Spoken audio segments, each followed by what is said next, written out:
Deus libertou não só aquela mulher, mas através também daquela mulher, todos os samaritanos foram alcançados, libertos. Amém? Estamos falando da mulher samaritana. João capítulo 4 nos Evangelhos. Mateus, Lucas, Marcos, João capítulo 4, a partir do verso 1. Amém? Todos encontraram. João é os Evangelhos, não é as epístolas de João.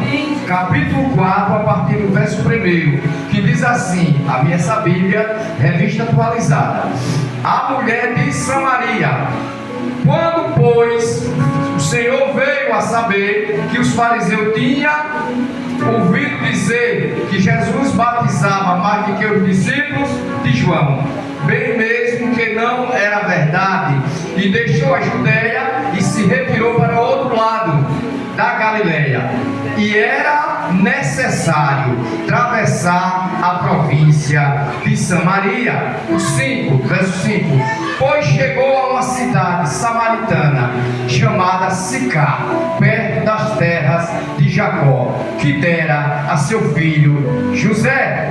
E ali a fonte de Jacó, cansado da vigília, sentou-se junto à fonte por volta da hora sexta. Nisto veio uma mulher samaritana tirar água e disse-lhes: dai-me de beber. Pois os discípulos tinham ido à cidade para comprar alimento. Então disse a mulher samaritana: como sendo tu, judeus, me impede de beber a mim, que sou mulher samaritana? Porque os judeus não se dão, não se comunicam, depende da tradução da sua Bíblia, com o samaritano. E replicou-lhe: se conheceres o dom de Deus, quem te pede de beber?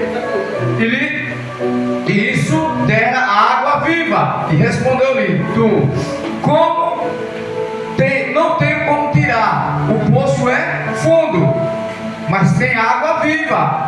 Porventura é maior do que nosso pai Jacó, que nos deu esse poço, o qual ele mesmo bebeu, os animais, nossos filhos, gado. E informou-lhe: quem beber desta água nunca mais tornará a ter sede.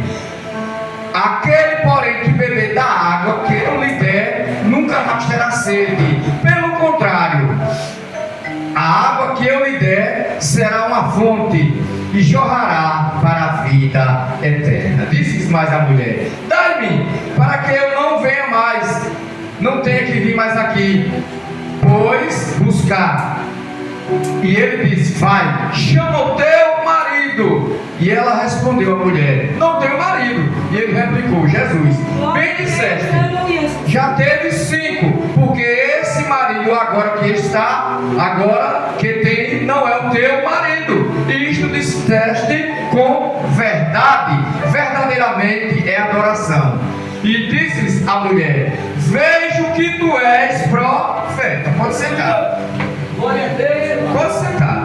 Você não me conhece, você não sabe nada sobre a minha vida. Bem sei que tu és profeta. Eu chego numa cidade que ninguém me conhece, ninguém sabe nada sobre o meu comportamento. Ela percebeu que não era um homem qualquer, ou ele não era da cidade, ele não sabia nada sobre aquele comportamento dela, que era reprovado para ela. Glória a Deus, Pai. E como era que ele ia saber? Você já está no 5º, e esse que você está não é o seu marido, não. Aleluia. Gente, aí a mulher disse-lhes a mulher: vejo que tu és profeta. Aleluia. Como é que você vai saber que eu estou no 5º relacionamento e esse homem que eu estou não é o meu esposo? Glória a Deus, Pai. Agora a Bíblia, sabe, gente, não diz se esse homem era comprometido. Eu, como pastor pela misericórdia, como pregador da palavra, não posso pregar isso nem aqui, aonde eu faço parte desse ministério, nem de ministério nenhum, porque a Bíblia não me dá esse respaldo para me dizer que aquele era homem comprometido. O fato de Jesus falar que ainda não era, isso não quer dizer que era porque era homens comprometidos, porque muita gente envolve com várias pessoas que você conhece.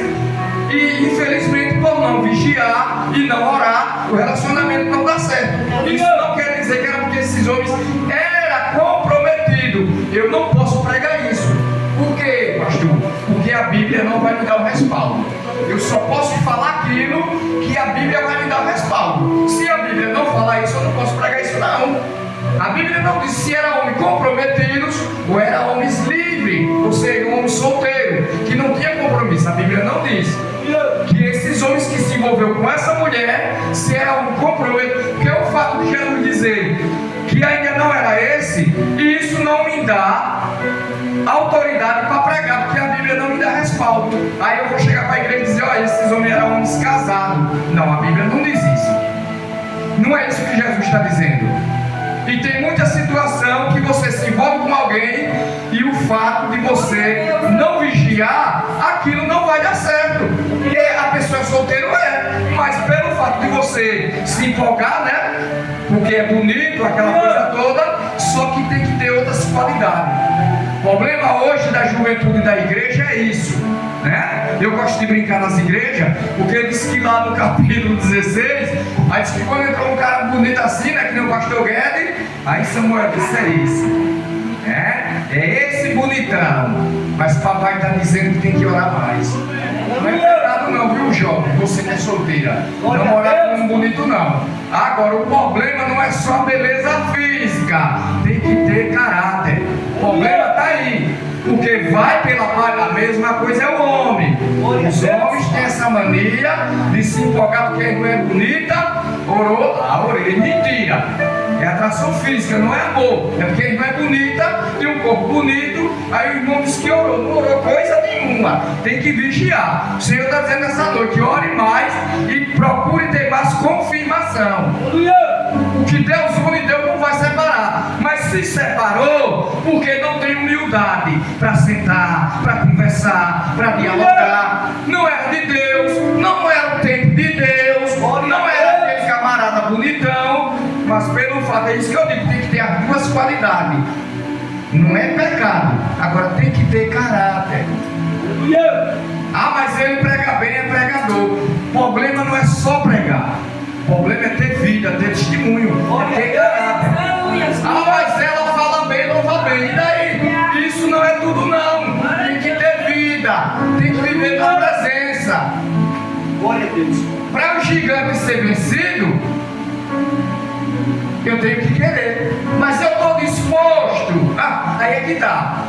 Abandonar o pecado, abandonar o que Deus não se agrada, largar o sentimento, largar o ódio, não liberar perdão, o rancor, o ressentimento.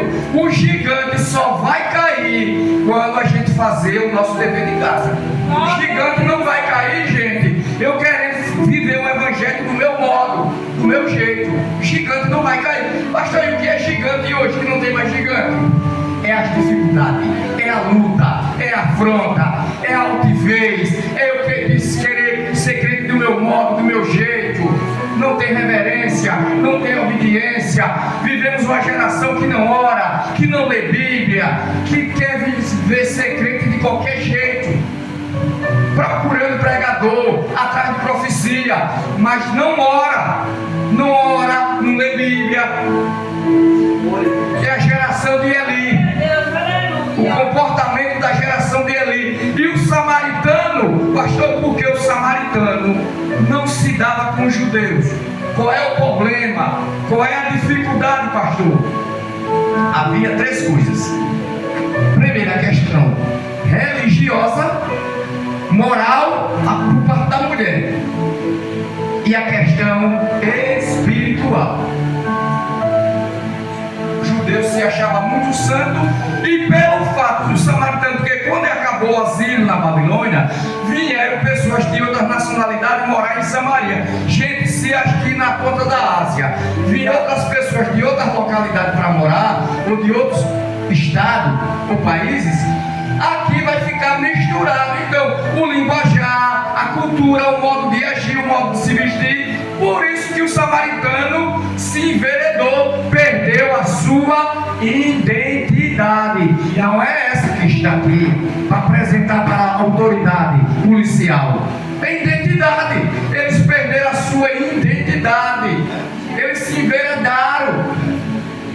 Por quê? Nas coisas pagãs, nas coisas mundanas. Porque a cidade ficou o quê? Mística, misturada. E o samaritano desvirtuou, saiu da presença e começou a cultuar a coisas que aquele começou a compartilhar com aquele povo pagão. A cidade estava o quê? Eu já falei, 3 coisas: a questão moral, religiosa e espiritual.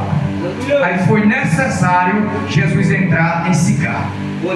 Necessário, imprescindível, inevitável. Pode pesquisar. A palavra necessário significa preciso, inevitável. Era necessário, era preciso, era inevitável. Jesus tinha outros roteiros para ir para Galileia, mas Jesus resolveu entrar em Sicar. Jesus vai entrar onde você não quer entrar, porque é violento, porque não sei o que. Aí Jesus vai entrar, porque havia lá uma vida que tinha que ser alcançada pelo Senhor. Hora sexta, pastor de praxe, o hábito. Qual é o horário apropriado, pastor? Na parte da tarde.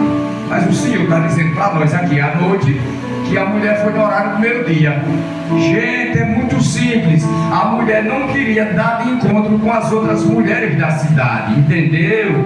Mas o horário naquela época seria toda a tarde as mulheres iam apanhar água. Mas pastor, por que ela foi nesse horário? Porque ia haver um choque, xingamento, mangação, desprezo, exclusão. Glória a Deus, Pai. O comportamento da mulher é reprovado.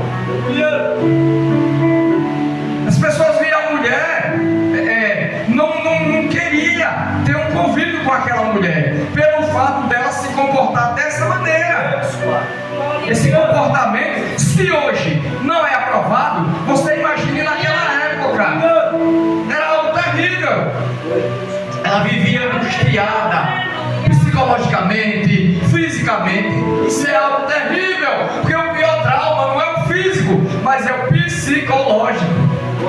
Eu tenho uma pessoa na minha família que ainda não superou, está com 77 anos, mas tem um trauma da adolescência.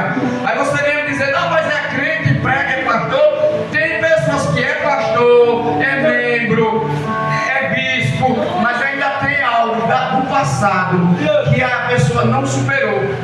Tem pessoas que têm uma facilidade de superar traumas, mas outras pessoas não, mesmo já dando no Evangelho, mesmo já conhecendo a palavra. Glória a Deus, Pai.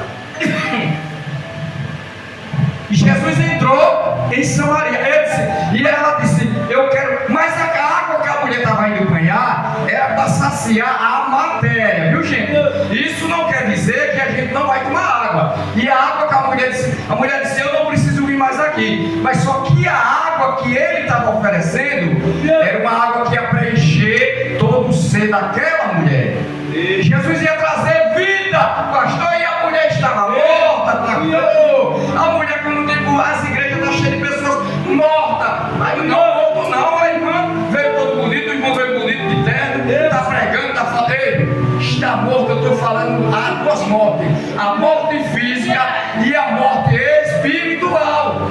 Não ora, está morrendo. Não se consagra, morre espiritualmente. Não lê a palavra, vai o quê? Se afastar, se desviar. Por quê? Porque não está orando. Eu saí de casa, não me alimentei, era para me alimentar, mas quando chegar, tem que ter o alimento material e o espiritual. Crente que não ora, ele vai se afastar do Evangelho. Crente que não tem comunhão, que não ora, que não se consagra, que diz que não pode jejuar, pare com isso. Tem que tirar o tempo para jejuar. Se consagrar, que é diferente de jejuar. Se consagrar é propósito. Hoje eu vou fazer um propósito, uma causa da justiça. Hoje eu vou fazer um propósito, eu vou me consagrar em prol de alguém da minha família. É diferente do jejum. Jejum é fortalecer o espírito. Glória a Deus. Por quê? A carne quer pecar. Então, para matar a carne, tem que jejuar. cultuar. Aleluia.